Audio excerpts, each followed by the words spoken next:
Hello guys, Jack here, hope you're all doing well. Today we've got some bits and bobs. In the background here is gameplay from the new BF1 custom game mode called Line of Sight, recently added to the custom games tab, and as far as I can tell it's Rush on Suez with medic and scout class only with like 200% damage and an obscenely long respawn time. Not quite sure what to make of it, to be honest. If you're playing as a scout, it's pretty much INSTAGIBBED mode. You hit someone once with a bolt action and they will go down. And as a medic, of course, you can pick any of these semi-auto rifles and absolutely go to town with them if you pull off a nice flank. I've had some fun with it for sure, but I don't think I'll be playing it much more. The respawn timer alone is just ridiculous and frustrating. And most people play scout, and as such, there's very rarely a medic nearby that's going to revive you. But saying that, if you're good with the bolt action rifle and better than the other team, then you can go on some very satisfying flanks and kill streaks where you're just nailing shot after shot. Especially as a defender,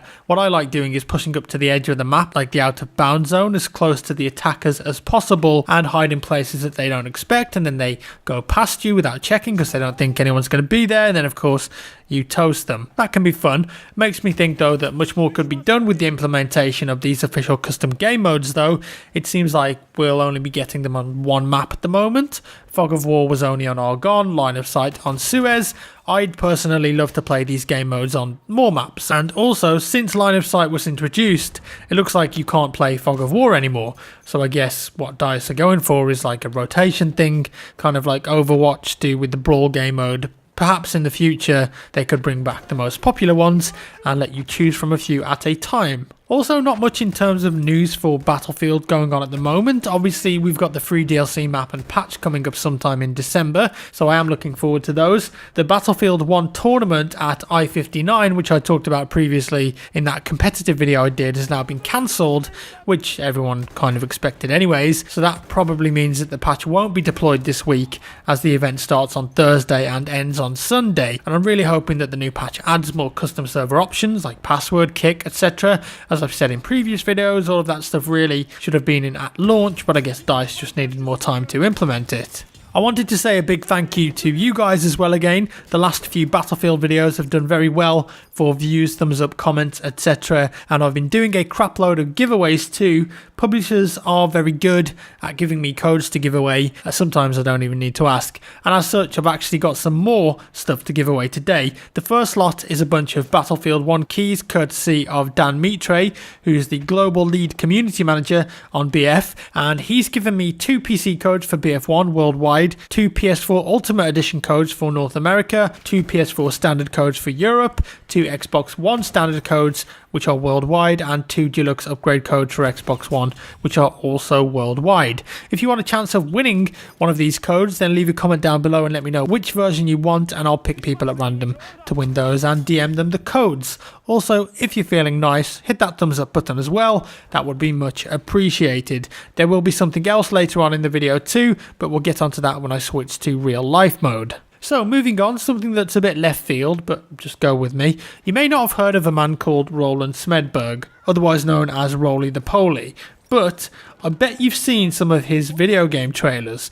Roland is a man that's worked at DICE in Stockholm for over 14 years, and he announced on Twitter that he's moving on and leaving the studio. And Roland is responsible for loads of the epic trailers that we've seen over the years, starting way back in Battlefield 1942, the original gangster. And he's worked on pretty much all of the games that DICE have made since then, as far as I know. So Bad Company 2, BF3, BF4, Mirror's Edge, Battlefront, etc. Pretty much all of them.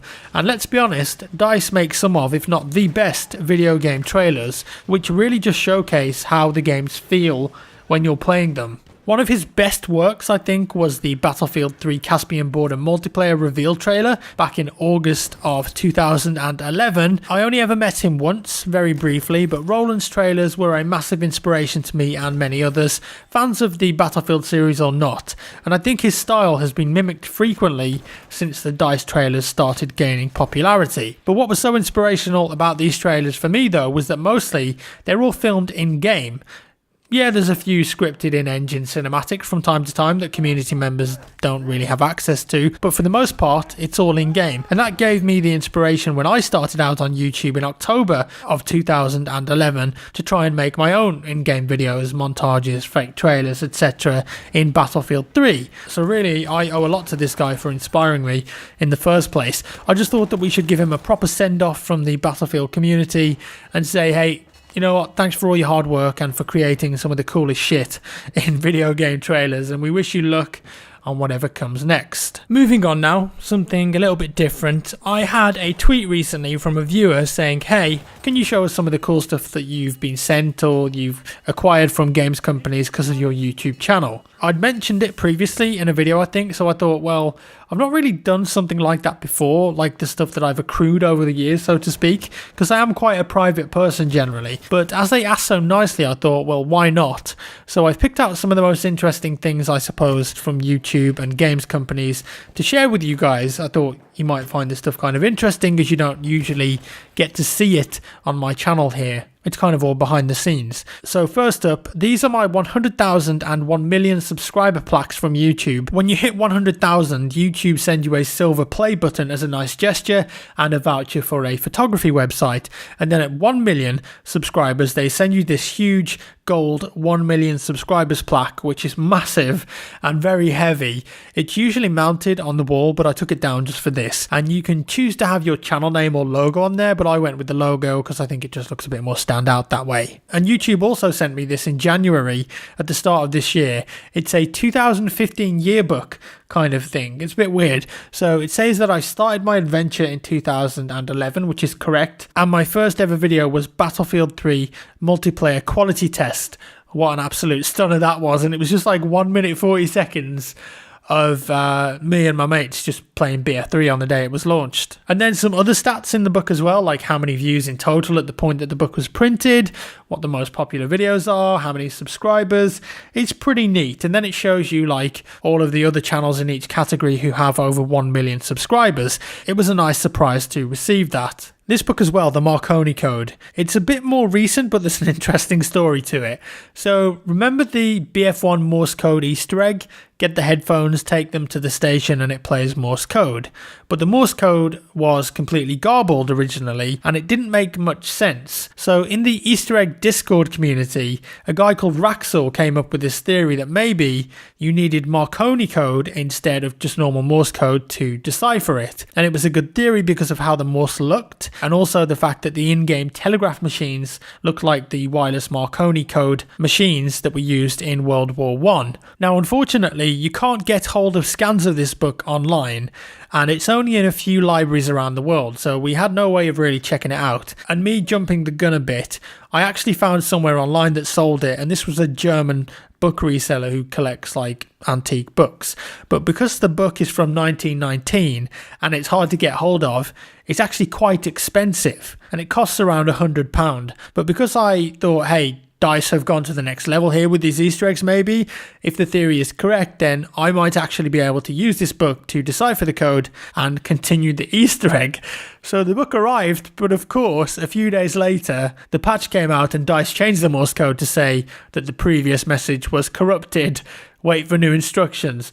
DICE, please. So it wasn't Marconi code at all, but that's a funny story to tell you guys and also my grandkids when I inevitably don't have any. Moving on, just a couple of cool collector's editions that I've been sent. The Corvo mask from Dishonored 2, definitely one of my favourites. The amount of detail in it is nuts. Doom, of course, as well. The base there lighting up the Revenant to make him even more hellish.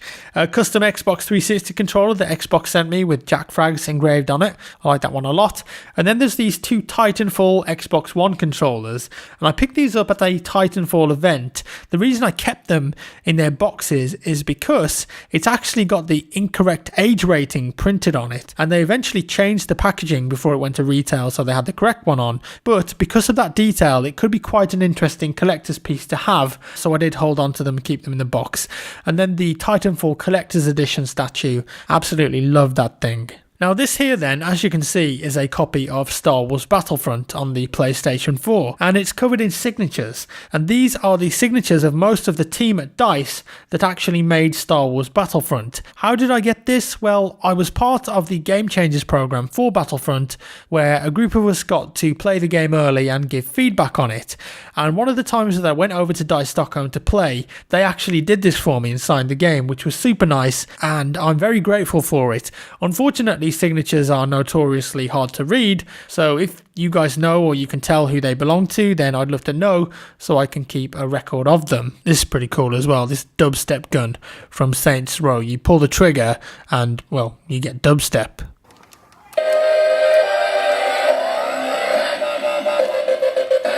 And finally this is a signed poster of concept art from BF3 Close Quarters. If you remember that DLC, it was all a bit mad, wasn't it? And this is signed by Eric Persson, who is a senior concept artist at DICE. Now, before we go back to video game world, I've been looking at ways of capturing 4K content from PS4 Pro and in the future the Xbox One Scorpio, and it's surprisingly hard to do this at the moment. Most capture cards or devices out there right now only do 1080p at 60 FPS. On PC I can record 4K very easily with shadow play and get good quality results with very little performance loss, but on console the options are kind of limited. So I want to have a setup in place where I can record at 4K 60 FPS from console. And I did a little Google search and found a guy on YouTube called Trike TV who had unboxed an AVerMedia 4K capture card that you can't normally buy as a consumer. So I contacted him, he passed me on their details and gave me some ideas on a setup. I got in touch with AVerMedia and it actually accumulated in them sending me one of these, and this is an AVerMedia 4K 60 FPS capture card. And I'm going to plug this into my PC and mess around with it soon to see if I can get some solid 4K captures from it. Most of the PS4 Pro games at the moment are actually upscaled from 1440p to 4K, but they do output at 4K, and there are some actual true native titles on the PS4 Pro like The Last of Us Remastered that I want to record and compare. I think we're going to have to wait for the Xbox Scorpio though to get some truly new native 4K content. On top of this, AVerMedia also sent me their latest external capture card device, the LGP2, and I'm going to be giving this away as I've got no need for it really. This will record or stream Xbox, PS4 and PC at 1080p 60 FPS with zero lag. It's incredibly easy to set up and it even has a PC free mode if you want to record to an SD card at an event or whatever. And if you want to win it, just leave a comment down below saying so and I'll pick someone at random as the winner. Okay then, wrapping things up for today. This has probably gone on for a bit longer than I intended, but whatever. You may have seen a lot of talk on YouTube and Twitter about problems with YouTube lately, with like the trending videos being all weird, people being automatically unsubbed from their favorite channels, which is not good, not getting any video notifications, and also as a YouTuber, when you upload a video, sometimes it actually automatically unsubscribes a load of people from your channel, which of course is ridiculous. Now, I've been quite lucky in the respect that I haven't been massively affected by this at all, because my stats have been all green across the board, lots of good views, lots of new subscribers, but other channels are suffering from it, small channels and big channels alike, and hopefully it's going to all get fixed soon. But something you can do though to improve seeing a YouTuber's videos, if you're subscribed to them, is to go to the bell on their homepage and make sure that you click send me all notifications for this channel, and if you do that then you should get a notification through every time that person uploads a video or does something.